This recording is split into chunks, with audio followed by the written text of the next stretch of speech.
recording. When they say find the inverse function, then you must provide a domain. If they say find the rule, then it is not necessary. You just need to find the equation. But often if they get you to find the equation, eventually they're going to get you to find the domain. So it's always worthwhile finding the domain regardless. Okay? But it just means that you won't get penalized in the question if they ask for the inverse function, inverse, find the rule of the inverse, and you only gave the equation, didn't give the domain, you won't get penalized. But if they said find the inverse function and you only gave the equation, you will get penalized because you didn't give the domain. Okay, so for me, I usually, as soon as I see find the inverse, I don't care whether it says rule or not. I just do the domain and. I write it as function notation and it just saves my butt. Okay? Unless the question was really hard to figure out what the domain is, then obviously I would skip it. But that's just a tip for you there. Inverses, just to remind you again, domain of the function is equal to the range of the inverse. Exercise 1F if you've forgotten. And then range of the function is the domain of the inverse. Okay? Note, this is probably just something to note here. Most of the questions that you're going to deal with is that the function, the inverses, often is a reflection on y equals x, and hence they also intersect at y equals x, but not all the time. There are some functions that do not intersect at y equals x. One very simple one is if I just bring up Desmos for you to see. I was playing around with some exponential to see if it always crosses at y equals x. And one of the things I found out, which I'm just going to show you here. Let's take out this. Can you see how I've done the inverse of a negative x cubed? The black line is x cubed, but negative. So it's a reflection. You can see the black line, it's like an S version, but the reflected. And then I did the inverse, which is actually negative x to the power of a third, which is like an S version, right? So n versus S. And if I looked at that, if I asked you when does the function intersect with the inverse function, we can clearly see that is not on the y equals x line.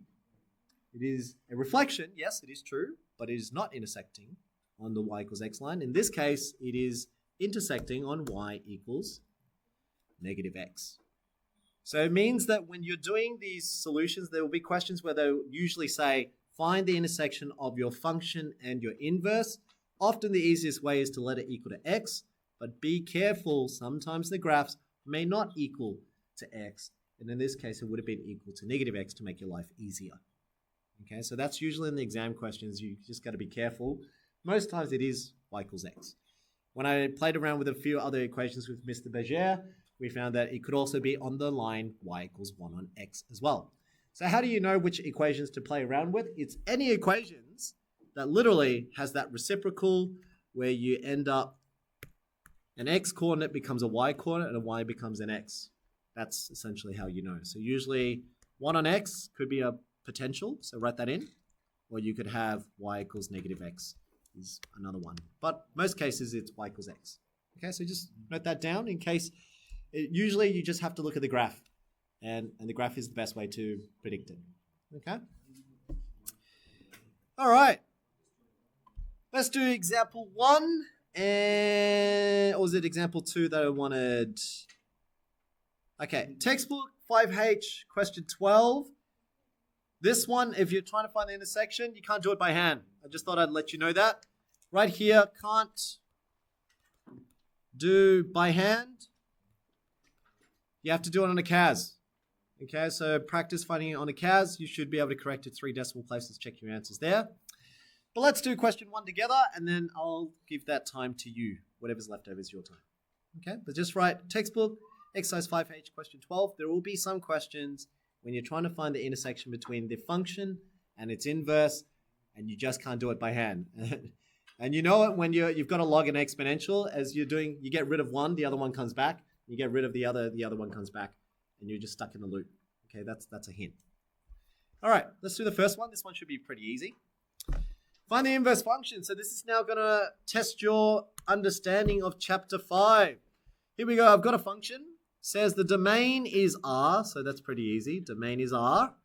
I don't know what the range is, but that's why you have to picture what this graph looks like.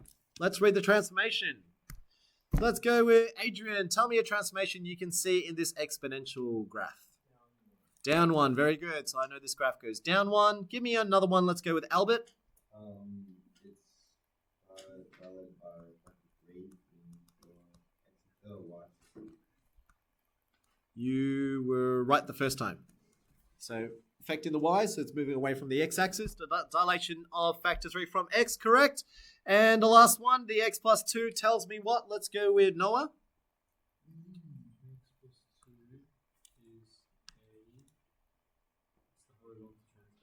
Yep. Very good. Left by 2. So if I had to draw a very quick graph here, nothing very special, I would just simply say down 1. So I know exponential graphs have a horizontal asymptote, so it goes down by 1. This graph has no reflection, and it's got a dilation. That's about it. So all I know is the graph looks something like that. Okay, I don't need to work out for the x and y intercepts because at the moment, all I care about is domain and range. Clearly, the domain is R, and what would my range be in this case? Let's go with Tara. What would the range be with this rough graph?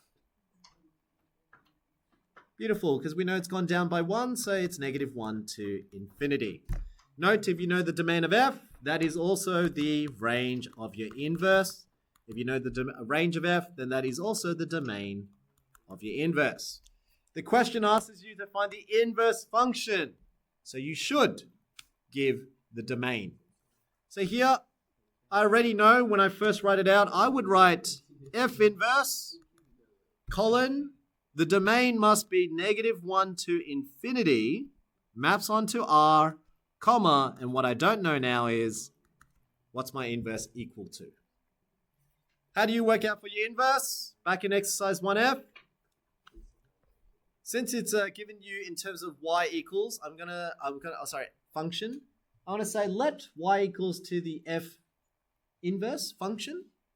And the inverse function is when you solve for f of y equals x. Essentially what you're saying there is x comma y becomes y comma x.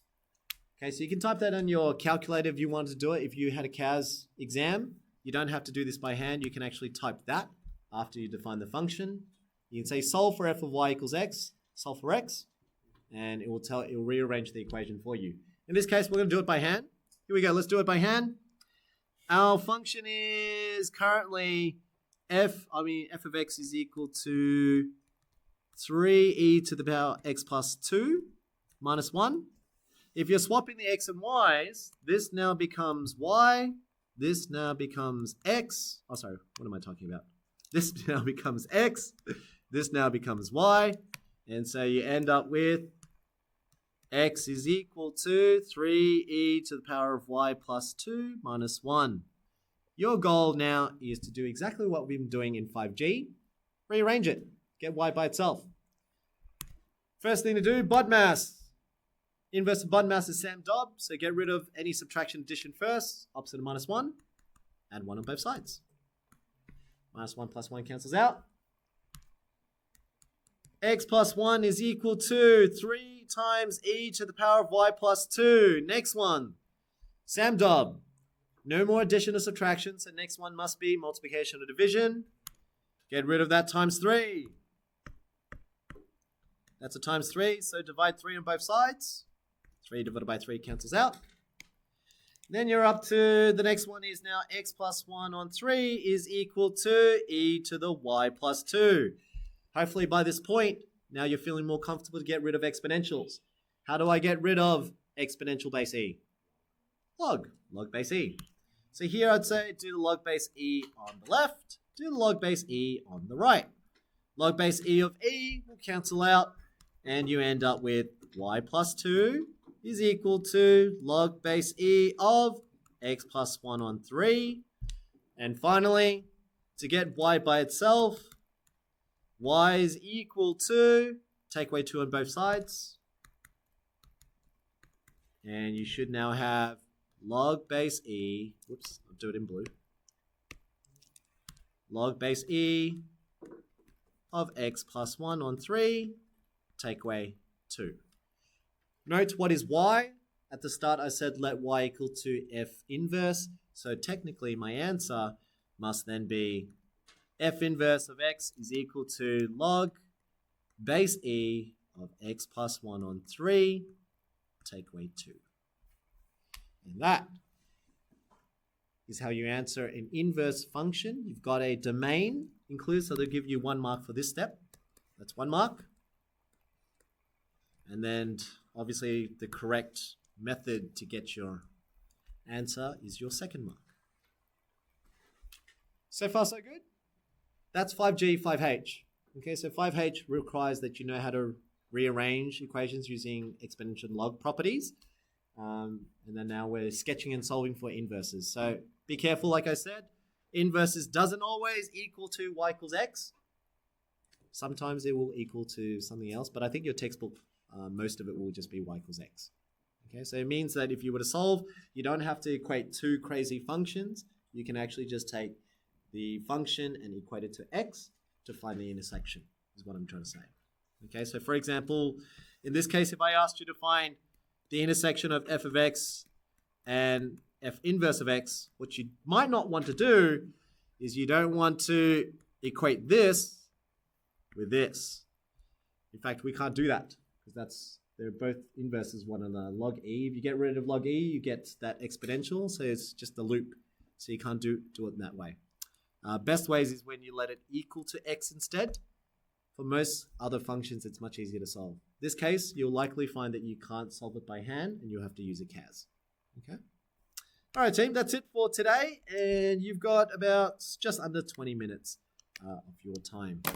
That's pretty good. 2 exercises per session. So we've got another one on Thursday and then one more on Friday. And we'll be starting chapter 6 on Friday.